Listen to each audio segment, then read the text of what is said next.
So tell me a little bit about this piece of legislation. It puts a moratorium, or does it completely abolish the death penalty in Missouri? No, what it would do, it would put a moratorium on the death penalty until we get a committee together, which would be made up of individuals that have been families that have been impacted, attorneys, legislators, to begin to look at the process and see if it's being fairly represented.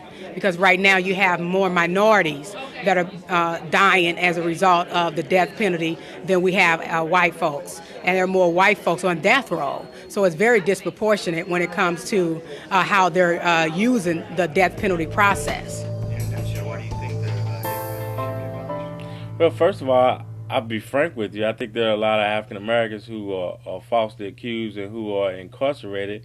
And the reason they're incarcerated is because they don't have proper representation at that time. And when you look at the prison population here in the state of Missouri, you see 40% of those who are incarcerated come from St. Louis City and Kansas City.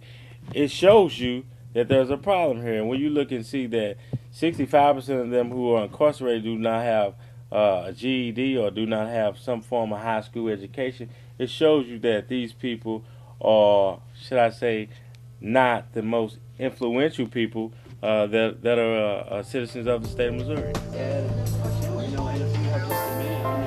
What are your hopes about this legislation? What do you think it will help accomplish, and what do you think its chances are of passing? I mean, the biggest thing that I hope that it will accomplish is to increase awareness of the issue.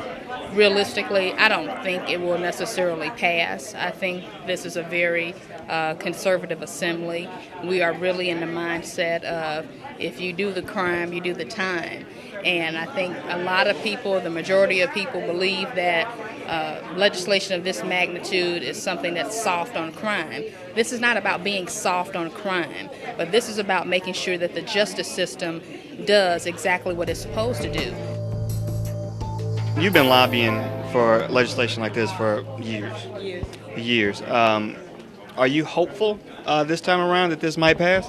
I'm actually more optimistic now than I've ever been, and that's because of the kind of work that's been done prior to this, the kind of court decisions that have happened coming into this legislative session. So, for example, the lethal injection challenge and all that we found out about how that was administered has helped people to understand in a real graphic way what's wrong with the system. We also have the whole question of Larry Griffin hanging in the balance, that we probably executed the wrong man in 1995. We have at least one case in Missouri, the Larry Griffin case. For the past 2 years now, there has been grave speculation that that young man potentially was innocent, okay? And now, yes, it's personal, but the Marlon Gray case, there is a lot of speculation regarding that case, and at the very least, particularly in light of a recent court decision where the prosecutor referred to the defendant outside of his name, and now the court has granted the defendant a new trial. The exact same thing happened in the Marlon Gray case. Do you draw any optimism from the fact that this time no one spoke against it at this hearing, or can you interpret that as the opponents think it has no way of passing anyway?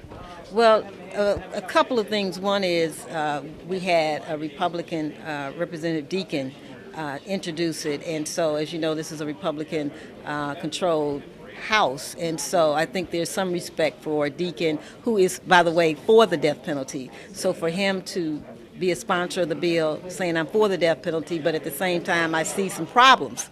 And so I think some of his colleagues have the same view. Before you execute somebody, you need to make sure all the I's are dotted, all the T's are crossed, because once you pull that trigger, you cannot bring that person back to life.